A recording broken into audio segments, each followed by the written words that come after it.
Good morning 24 എല്ലാ പ്രേക്ഷകർക്കും പ്രഭാത വാർത്തയിലേക്ക് സ്വാഗതം. ഞാൻ പ്രജിൻസി കണ്ണൻ. ഇന്ന് മാർച്ച് 14 വ്യാഴാഴ്ചയാണ്. മീനം 1-ാം തീയതി. വാർത്തകളിലേക്ക് വിശദമായി. തിരുവനന്തപുരത്ത് ഒരു വിഭാഗം കോൺഗ്രസ് നേതാക്കൾ ഇന്ന് BJPയിൽ ചേരുമെന്ന് പോസ്റ്റർ പ്രചാരണം. രാവിലെ 11 മണിക്ക് നടക്കുന്ന വാർത്താ സമ്മേളനത്തിൽ വിശദാംശങ്ങൾ പുറത്തുവിടുമെന്നാണ് നേതൃത്വം അറിയിച്ചിരിക്കുന്നത്. BJP സംസ്ഥാന അധ്യക്ഷൻ K. സുരേന്ദ്രൻ, കേന്ദ്ര സഹമന്ത്രി രാജീവ് ചന്ദ്രശേഖർ എന്നിവർ ചേർന്നാകും കോൺഗ്രസ് വിട്ടുവരുന്നവർക്ക് അംഗത്വം നൽകുക. ഒരു രാജ്യം ഒരു തെരഞ്ഞെടുപ്പ് നിർദ്ദേശത്തിൽ രാംനാഥ് കോവിന്ദ് സമിതി ഇന്ന് രാഷ്ട്രപതിക്ക് റിപ്പോർട്ട് കൈമാറും. 2029 തെരഞ്ഞെടുപ്പ് മുതൽ ഒരു രാജ്യം ഒരു തെരഞ്ഞെടുപ്പ് നടപ്പാക്കണമെന്ന റിപ്പോർട്ടിൽ നിർദ്ദേശം ഉള്ളതായാണ് സൂചന. 5 മാസത്തിന് മുൻപ് രൂപീകരിച്ച സമിതിയാണ് റിപ്പോർട്ട് നൽകുന്നത്. ഒരു രാജ്യം ഒരു തെരഞ്ഞെടുപ്പ് രാജ്യത്തിന് പുതുമ ഉള്ളതല്ലെന്നാണ് സമിതിയുടെ വിലയിരുത്തൽ. R. രാധാകൃഷ്ണൻ ഡൽഹിയിൽ നിന്ന് ചേർന്നിട്ട് കൂടുതൽ വിവരങ്ങളുമായി. RK, good morning. ഇതിപ്പോൾ CA പിന്നാലെ, CA വിജ്ഞാപനം വന്നതിന് പിന്നാലെ മറ്റൊരു സുപ്രധാന നീക്കം ഉണ്ടാകുന്നു എന്നതാണ് ഏറ്റവും ശ്രദ്ധേയം. ഇതിലിപ്പോൾ പറയുന്നു ഈ കാര്യം, അതായത് ഒരു രാജ്യം ഒരു തെരഞ്ഞെടുപ്പ് എന്നത് രാജ്യത്തിന് പുതുമയുള്ള കാര്യമല്ല എന്ന് ഈ സമിതി വിലയിരുത്തുന്നുണ്ട്. അത് എന്തിന്റെ അടിസ്ഥാനത്തിലാണ്? ഒപ്പം ഈ റിപ്പോർട്ടിൽ പറയുന്ന മറ്റു കാര്യങ്ങൾ എന്തൊക്കെയെന്നാണ് നമുക്ക് ലഭിക്കുന്ന വിവരങ്ങൾ?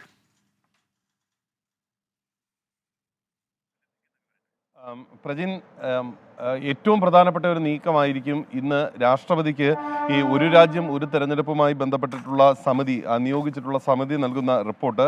മുൻ രാഷ്ട്രപതി രാംനാഥ് കോവിന്ദിന്റെ നേതൃത്വത്തിലുള്ള സമിതി 5 മാസത്തെ വിവിധ രാഷ്ട്രീയ പാർട്ടികൾ അടക്കമുള്ളവരുമായിട്ട് നടത്തിയ സിറ്റിങ്ങുകളുടെ ഒക്കെ അടിസ്ഥാനത്തിലാണ് ഈ റിപ്പോർട്ട് തയ്യാറാക്കി സമർപ്പിക്കുന്നത്. ഈ റിപ്പോർട്ടിലെ ഏറ്റവും പ്രധാനപ്പെട്ട ശുപാർശ, ഒരു രാജ്യം ഒരു തെരഞ്ഞെടുപ്പിന് രാജ്യം സന്നദ്ധമാണ് എന്ന വിധത്തിലാണ് ഉള്ളത്. അതിനവർ ഏറ്റവും അടിസ്ഥാനമായിട്ട് ചൂണ്ടിക്കാട്ടുന്നത് രാജ്യത്തിൻ്റെ ജനാധിപത്യ സങ്കല്പത്തിൻ്റെ ഏറ്റവും അടിസ്ഥാനമായിട്ടുള്ള ചിന്താശീലങ്ങളിൽ ഒന്ന് ഈ ഒരു രാജ്യം ഒരു തെരഞ്ഞെടുപ്പ് എന്നുള്ളത് തന്നെയായിരുന്നു. നാനാത്വത്തിൽ ഏകത്വം എന്ന ആശയം പോലും യാഥാർത്ഥ്യമാകുന്ന വിധത്തിലാണ് ആ ആശയം പ്രതിഫലിപ്പിക്കപ്പെടേണ്ടിയിരുന്നത്. 1951 മുതൽ ഉള്ള കാലഘട്ടങ്ങളിൽ, 67 വരെയുള്ള കാലഘട്ടങ്ങളിൽ ഈ ആശയത്തിൻ്റെ അടിസ്ഥാനത്തിലാണ് രാജ്യത്ത് തെരഞ്ഞെടുപ്പുകൾ നടന്നത്.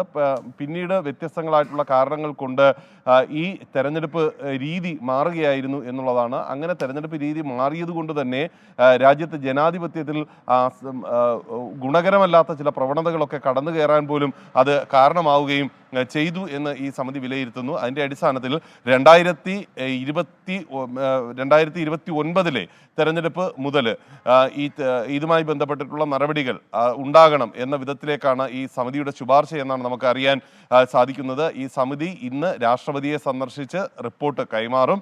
ഈ റിപ്പോർട്ട് രാഷ്ട്രപതിക്ക് കൈമാറി കഴിഞ്ഞാൽ ഈ റിപ്പോർട്ടിന് കേന്ദ്രമന്ത്രിസഭയും അംഗീകാരം നൽകും എന്നാണ് അറിയാനായിട്ട് സാധിക്കുന്നത്. ഇന്ന് കേന്ദ്രമന്ത്രിസഭ ചേരില്ല, മറിച്ച് ഈ തെരഞ്ഞെടുപ്പ് പ്രഖ്യാപനത്തിന് ശേഷമായിരിക്കും ഇത് ചേർന്ന് അംഗീകാരം നൽകുക. അത് കേവലം ഒരു സാങ്കേതിക നടപടിയാണ്. അതുകൊണ്ട് ഇതുമായി ബന്ധപ്പെട്ടുള്ള നടപടിക്രമങ്ങളെല്ലാം തുടങ്ങാനായിട്ടുള്ള ഒരു തീരുമാനം കൂടി ഇതിൻ്റെ ഭാഗമായിട്ട് ഉണ്ടാകുന്നു എന്നുള്ളതാണ്. 2029 മുതൽ രാജ്യത്ത് അതോടുകൂടി ഈ ഒരു രാജ്യം ഒരു തെരഞ്ഞെടുപ്പ് എന്ന രീതിയിലേക്ക് രാജ്യം എത്തുന്ന വിധത്തിലേക്ക് കാര്യങ്ങൾ മാറും എന്നതാണ് ഇതിൻ്റെ ഏറ്റവും പ്രധാനപ്പെട്ട കാര്യം.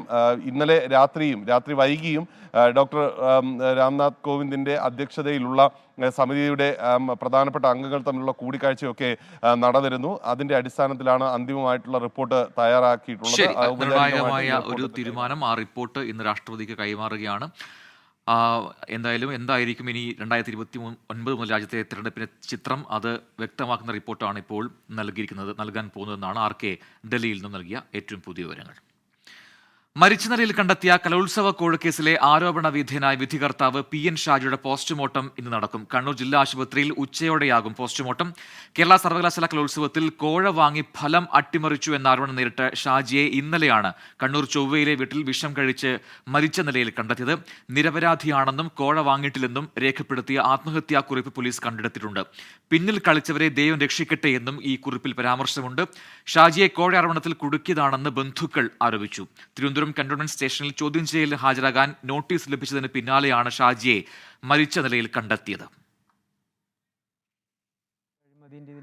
നിങ്ങൾ ഈ ഒരു അവസ്ഥ കാണുന്നുണ്ടല്ലോ. അങ്ങനെയാണെങ്കിൽ ഈ പൈസനെ കൊണ്ട് ഇവൻ എന്തെല്ലാം മാറ്റം വരുത്തവിടെ. അങ്ങനെ മാറ്റി വീട് കണ്ടാൽ തന്നെ നിങ്ങൾക്ക് മനസ്സിലാകുന്നില്ലേ? മാനസികമായിട്ട് വല്ലയിടത്ത് തളർന്നതിനകത്താണ്. ഇന്നലെ തന്നെ എല്ലാവരും വന്നില്ല. പോലീസ് ആ മൊഴിയെല്ലാം എടുത്തതാണ്. ഇല്ല, നമ്മൾ പരാതിയായിട്ട് കൊടുത്തില്ല. നമ്മുടെ ഇവിടുന്ന് അവിടെ വിളിച്ചപ്പോൾ അവർ പറഞ്ഞത് നിങ്ങൾ എത്രയും പെട്ടെന്ന് ഹോസ്പിറ്റലിൽ എന്തെങ്കിലും അഥവാ ജീവൻ്റെ അംശം ഉണ്ടെങ്കിൽ നോക്ക് രക്ഷപ്പെടുമല്ലോ എന്നുള്ളതിലാണ് ഇവിടുന്ന് വാതിൽ പൊളിച്ചിട്ട് നമ്മൾ അതിൻ്റെ ടെൻഷൻ ഉണ്ടാവും. 14 അവിടെ എത്തണമെന്നാണ് പറഞ്ഞത്. എന്തെല്ലാം അവിടെ പ്രശ്നങ്ങൾ നടന്നെന്നുള്ളതാണ് ഞാൻ മനസ്സിലാക്കുന്നത്. കാരണം അവൻ്റെ ആ ഒരു വണ്ടി ജീപ്പിലേക്ക് കയറുമ്പോൾ ഉള്ള മുഖത്തും എല്ലാവരും വല്ലാത്തൊരു അവസ്ഥയാണെന്ന് തന്നെ. മുഖത്തൊരു പാടുണ്ട്. അവർ മർദ്ദനം ഏറ്റിനോ ഇല്ലയോ എന്നുള്ളത് അവൻ പറഞ്ഞിട്ടൊന്നുമില്ല. പിന്നെ നമ്മൾ കാണുന്നുമില്ലല്ലോ.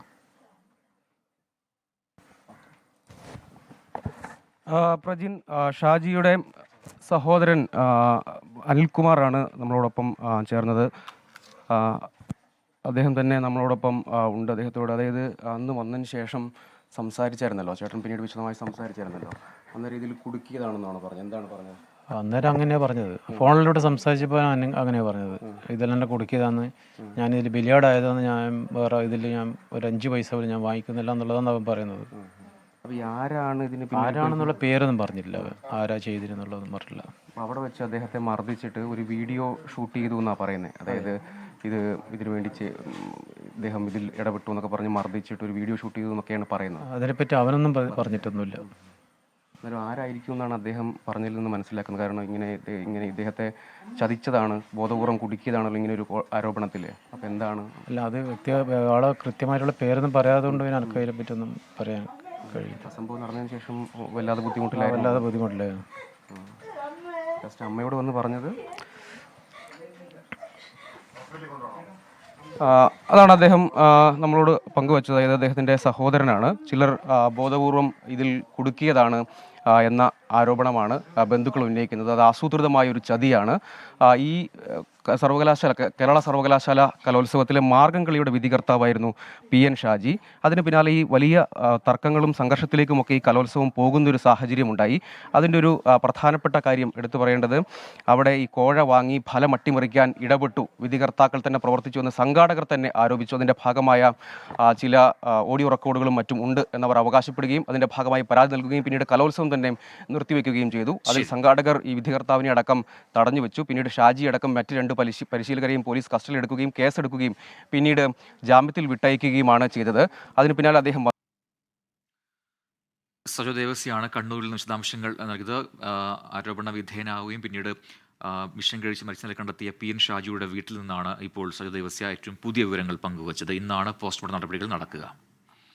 സംഘർഷങ്ങളെ തുടർന്ന് നിർത്തിവെച്ച കേരള സർവകലാശാല കലോത്സവത്തിന്റെ തുടർ നടത്തിപ്പിൽ തീരുമാനം നാളെ ഉണ്ടായേക്കും. സംഭവത്തിൽ സർവകലാശാല VCയോട് ഗവർണർ ആരിഫ് മുഹമ്മദ് ഖാൻ ഉടൻ റിപ്പോർട്ട് തേടും.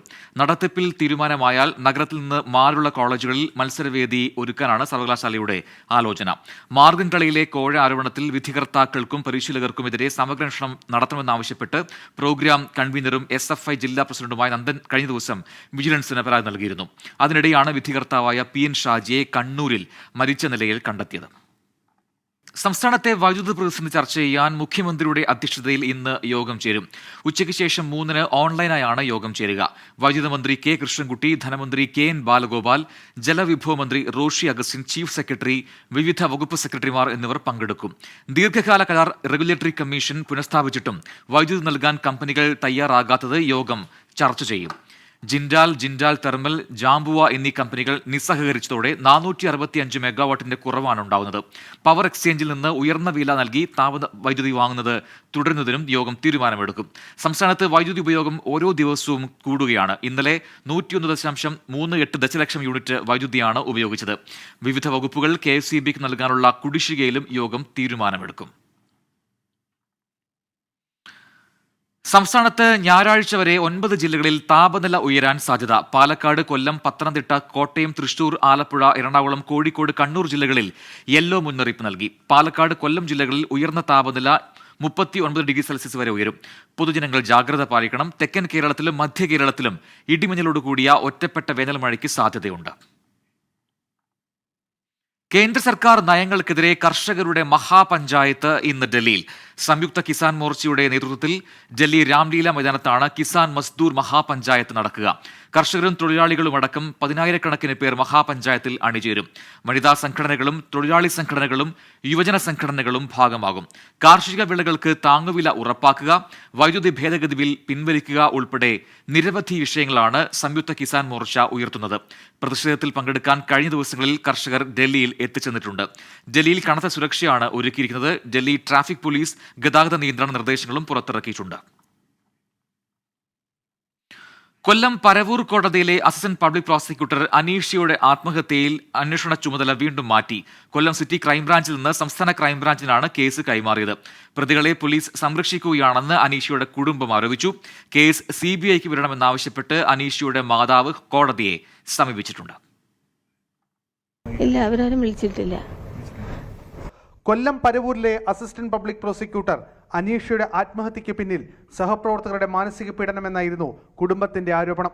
ഇത് സാധൂകരിക്കുന്ന അനീഷയുടെ ശബ്ദ സന്ദേശവും ആത്മഹത്യാക്കുറിപ്പും പിന്നീട് ലഭിച്ചിരുന്നു. എന്നാൽ ആത്മഹത്യ നടന്ന 52 ദിവസം പിന്നിട്ടിട്ടും ആരോപണ വിധേയരായ deputy director of prosecution Abdul Jaleel, APP Shyamkrishna എന്നിവരെ ചോദ്യം ചെയ്യാത്തത് കേസ് അട്ടിമറിക്കുന്നതിന്റെ ഭാഗമെന്നാണ് കുടുംബത്തിന്റെ പരാതി. ലോക്കൽ പോലീസിൽ നിന്നും കേസ് കൊല്ലം സിറ്റി ക്രൈംബ്രാഞ്ചിന് കൈമാറിയെങ്കിലും ഫലമുണ്ടായില്ല. 1.5 മാസത്തോളം കേസ് യാതൊരു പുരോഗതിയും ഉണ്ടാകാതെ വന്നതോടെ കുടുംബം CBI അന്വേഷണം ആവശ്യപ്പെട്ട് ഹൈക്കോടതിയെ സമീപിക്കുകയായിരുന്നു. ഇതിന് പിന്നാലെയാണ് കേസ് സംസ്ഥാന ക്രൈംബ്രാഞ്ചിന് കൈമാറിയിരിക്കുന്നത്. എന്നാൽ പോലീസ് അന്വേഷണത്തിൽ നീതി ലഭിക്കുമെന്ന് വിശ്വസിക്കുന്നില്ലെന്ന് അനീഷയുടെ അമ്മ വ്യക്തമാക്കി. 52 ദിവസമായിട്ടും ഇത് നമുക്ക് അനുകൂലമായിട്ട് യാതൊന്നും ഉണ്ടായിട്ടില്ല. അവരുടെ പ്രതികളുടെ ഇത് മൊബൈലുകൾ പരിശോധിക്കുകയും മറ്റു കാര്യങ്ങൾ അതൊന്നും ചെയ്തിട്ടുമില്ല. എല്ലാം അവർക്ക് അനുകൂലമായിട്ടുള്ള തെളിവെടുപ്പുകളാണ് നടക്കുന്നത്. ഈ അന്വേഷണമായിട്ട് പോയി കഴിഞ്ഞാൽ യാതൊരു നീതിയും കിട്ടത്തില്ല എന്നുള്ളത് നമുക്ക് ഉറപ്പായി. അതുകൊണ്ടാണ് കേസ് ഹൈക്കോടതി കൊടുത്തത്. ഹൈക്കോടതി നിയോഗിച്ച കമ്മീഷൻ ഇതുവരെ തങ്ങളുടെ മൊഴിയെടുത്തിട്ടില്ലെന്നും അമ്മ പറഞ്ഞു.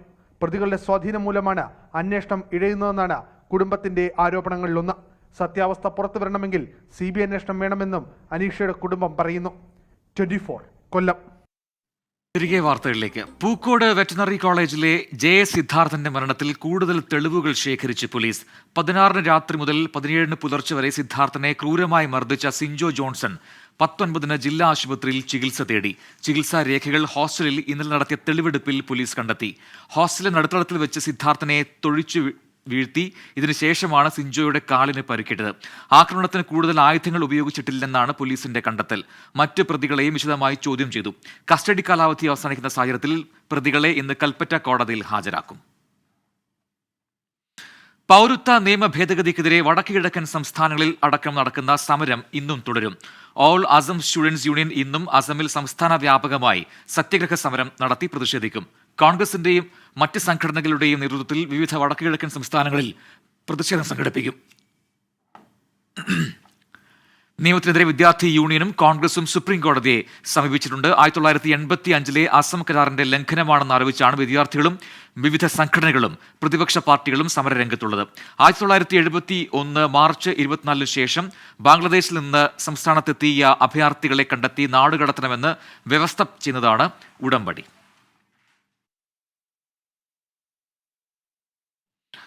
$105 കോടിയിൽ പരം രൂപയുടെ നികുതി കുടിശ്ശിക ഈടാക്കുന്നതുമായി ബന്ധപ്പെട്ട ആദായ നികുതി വകുപ്പിന്റെ നടപടികളിൽ ഇടപെടണമെന്നാവശ്യപ്പെട്ട് കോൺഗ്രസ് ഇന്ന് സുപ്രീം കോടതിയെ സമീപിച്ചേക്കും.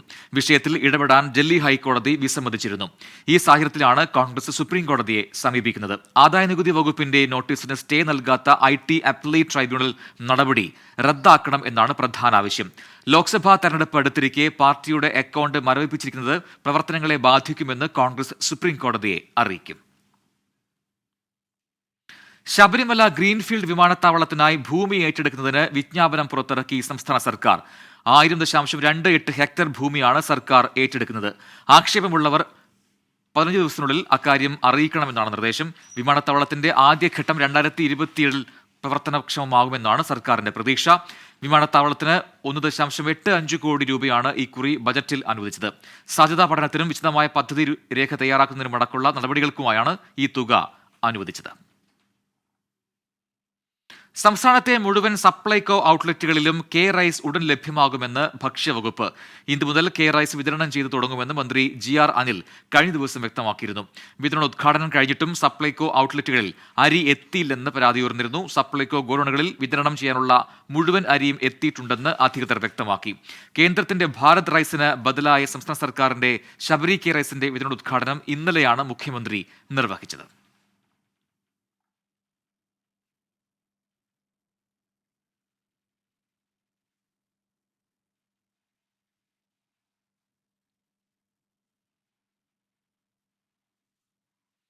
ലോക്സഭാ തെരഞ്ഞെടുപ്പ് വിശേഷങ്ങൾ.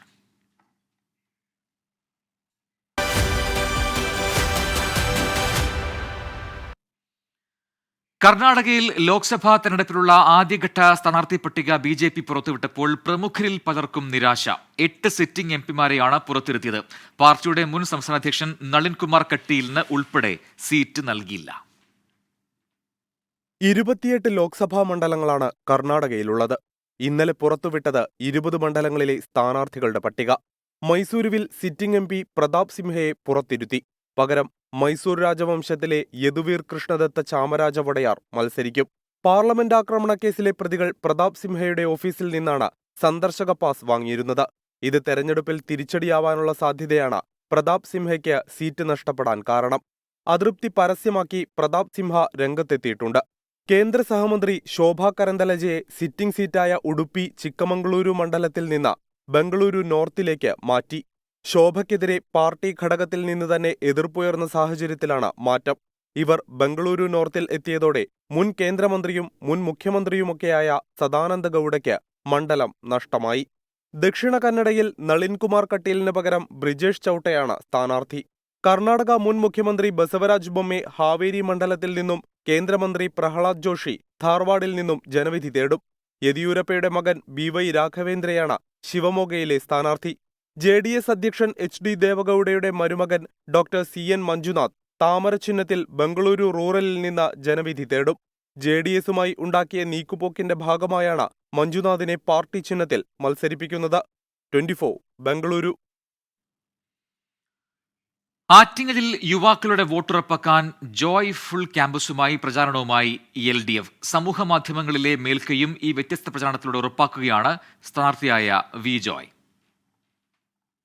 ക്യാമ്പസുകളിൽ കുറച്ച് ജോയ് ടൈം, അതാണ് ആറ്റിങ്ങലിലെ ഇടതു സ്ഥാനാർത്ഥി V ജോയിയുടെ പുതിയ പ്രചരണ രീതി.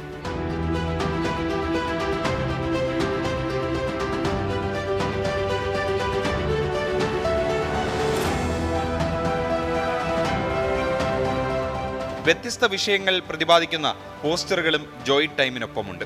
രാജ്യത്ത് വർഗീയ ചേരി ഉണ്ടാക്കുന്നവർക്കുള്ള മറുപടി കൂടിയാണ് ക്യാമ്പസ് ജോയ് എന്ന പേരിട്ടിരിക്കുന്ന പ്രചരണ പദ്ധതിയെന്ന് സ്ഥാനാർത്ഥി പറയുന്നു. അപ്പൊ ഇപ്പൊ തന്നെ ഞാൻ ഇവിടെ ഈ ക്യാമ്പസിൽ പഠിച്ചിറങ്ങി എനിക്ക് ജോലി കിട്ടുമെന്ന് യാതൊരു ഉറപ്പുമില്ല. അപ്പൊ ഈ സാറ് വിജയിച്ച് പാർലമെന്റിലോട്ട് പോയ തൊഴിലില്ലായ്മയ്ക്കെതിരെ സാർ എന്താ നടപടിയാണ് എടുക്കാൻ പോകുന്നത്? സംസ്ഥാന തലത്തിൽ പരിശോധിക്കുമ്പോൾ കേരളത്തിലാണ് ഏറ്റവും കൂടുതൽ PSC വഴിയുള്ള ജോലി ലഭ്യമാകുന്ന സ്റ്റേറ്റ്. മറ്റ് സ്റ്റേറ്റുകളിലെല്ലാം വളരെ വളരെ കുറവാണ്. ഇവരുടെ ജോലി അല്ലെങ്കിൽ പഠിച്ചിറങ്ങുന്ന ആളുകളുടെ വിദ്യാഭ്യാസ യോഗ്യതയ്ക്കനുസരിച്ചുള്ള ഒരു തൊഴിൽ ലഭ്യമാക്കുന്നതിനാവശ്യമുള്ള പ്രവർത്തനങ്ങൾ സംഘടിപ്പിക്കുക എന്നുള്ളതാണ്.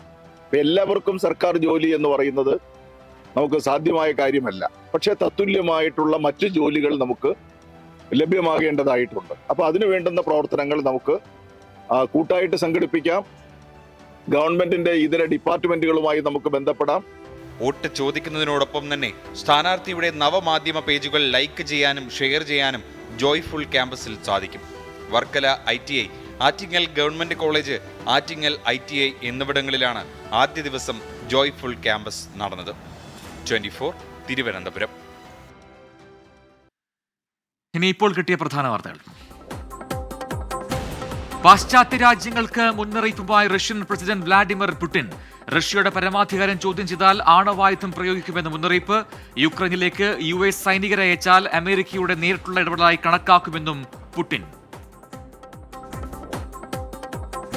കൊൽക്കത്തയിൽ തട്ടിക്കൊണ്ടുപോയ വ്യവസായിയുടെ മൃതദേഹം കണ്ടെത്തി. സഹപ്രവർത്തകന്റെ ടെറസിൽ നിന്നാണ് മൃതദേഹം കണ്ടെത്തിയത്. പ്രതി അറസ്റ്റിൽ. ഉത്തര കൊറിയയിൽ സൈനിക പ്രകടനത്തിന് നേതൃത്വം നൽകി കിം ജോങ് ഉൻ. പ്രതിരോധ മന്ത്രി കാങ് സെൻ നാം ഉൾപ്പെടെയുള്ള മുതിർന്ന ഉദ്യോഗസ്ഥരും കിമ്മിനൊപ്പം പങ്കെടുത്തു.